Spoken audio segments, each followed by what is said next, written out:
Hello बच्चों, आज हम रियल्स नंबर वास्तविक संख्या को नंबर लाइन पर ड्रा करेंगे। रियल्स नंबर्स दो प्रकार के होते हैं, या तो परिमेय या तो अपरिमेय, रेशनल या इरेशनल्स। रेशनल्स नंबर्स पुनः दो प्रकार का हो सकता है, या तो इंटीजर्स होगा या तो डेसिमल्स नंबर होगा।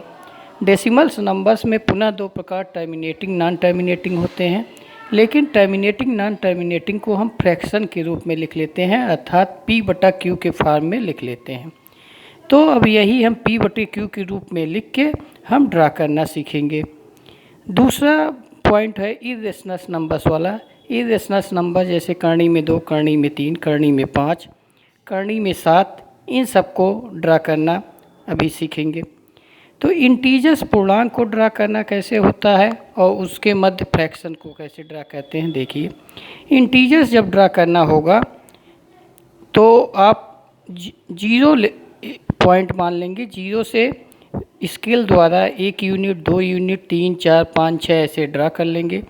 और यदि आपको मान लीजिए 1/6 ड्रा करना है तो ये 0 और 1 के बीच होता है, तो 0 और 1 के बीच 6 बराबर भाग करिए, तो जो पहला भाग होगा वह 1/6 को इंडिकेट करेगा।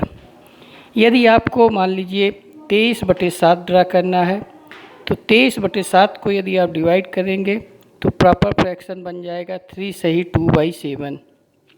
इसको ड्रा करने के लिए इसकी वैल्यू चूँकि 3 और 4 के बीच होती है, तो 3 और 4 के वैल्यू को 7 भागों में बांटेंगे, क्योंकि नीचे 7 है, और 7 भागों में से दूसरा भाग ले लेंगे तो हो जाएगा 3 + 2/7 यानी 23/7। इस प्रकार से हम नंबर लाइन पे कोई भी डेसिमल्स नंबर्स या पूर्णांक को ड्रा कर सकते हैं। दूसरा पॉइंट आता है इरेशनल्स नंबर कैसे ड्रा करते हैं।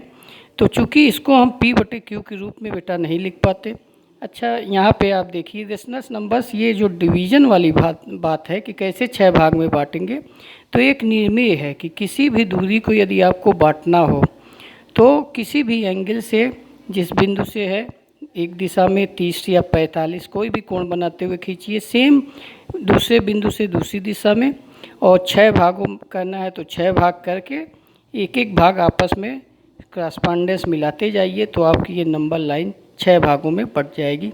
ये एक निर्णय है, उसकी सहायता से भी कर सकते हैं। दूसरा है इरेशनल्स नंबर्स। इरेशनल्स नंबर्स को हम p/q के फॉर्म में नहीं लिख पाते, तो जब इसको ड्रा करना होता है तो हम पाइथागोरस के प्रमेय का उपयोग करते हैं। पाइथागोरस का प्रमेय कहता है कि यदि आधार 1 हो और लंब 1 हो तो कर्ण जो होगा करनी में 2, क्योंकि ABC, तो AC दूरी आपकी आ जाएगी AC² बराबर AB² + BC², 1² + 1² यानी 112 AC², तो AC बराबर हो जाएगा करनी में 2। अब इस करनी में 2 को जब आपको ड्रा करना होता है बेटा, तो फिर वही पहले पूर्णांक 1 यूनिट ले लेते हैं और यहीं से 90 डिग्री 1 यूनिट 90 डिग्री 0.1 से आगे बढ़ते हैं, लंब खींचते हैं 1 यूनिट यहाँ, और ये OA' दूरी जो हो जाती है करनी में 2 हो जाती है। अब यहाँ से गोला प्रकार में लेके, चूँकि हमें नंबर लाइन पे ड्रा करना है, तो इस बिंदु की दूरी गोला प्रकार में लेके हम ड्रा करते हुए नंबर लाइन पे आ जाते हैं, तो OA' दूरी OA पे आ गई है। इसको हमने एग्जैक्ट नीचे खींचा है, हमने 1 यूनिट लिया और 1 यूनिट 90 डिग्री से आगे बढ़ गए, और ये दूरी हो गई आपकी करनी में 2। करनी में 3 खींचना हो तो अब चूँकि ये यहाँ OA' वाली दूरी OA हो गई, क्यों? क्योंकि ये वृत्त हो गया, सर्किल का पार्ट है, तो ये त्रिज्या हो गई, तो OA' बराबर OA।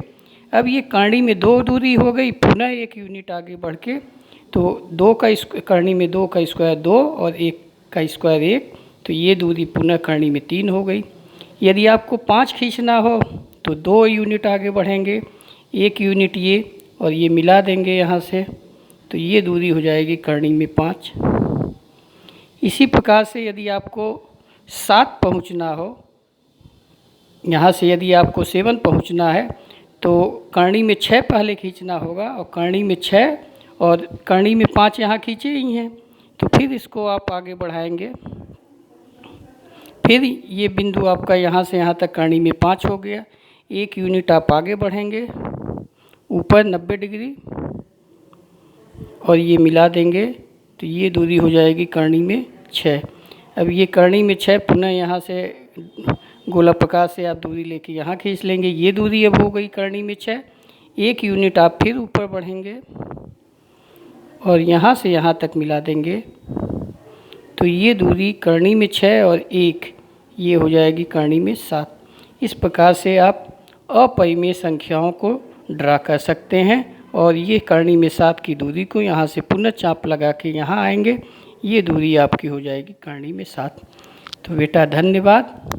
अब अगले वीडियो में हम दो रेशनल नंबर्स के बीच और रेशनल नंबर को पुट करेंगे कि कैसे हम दो संख्याओं के मध्य 5, 6 संख्याओं को पुट करते हैं, इसको दिखाएंगे। धन्यवाद बेटा।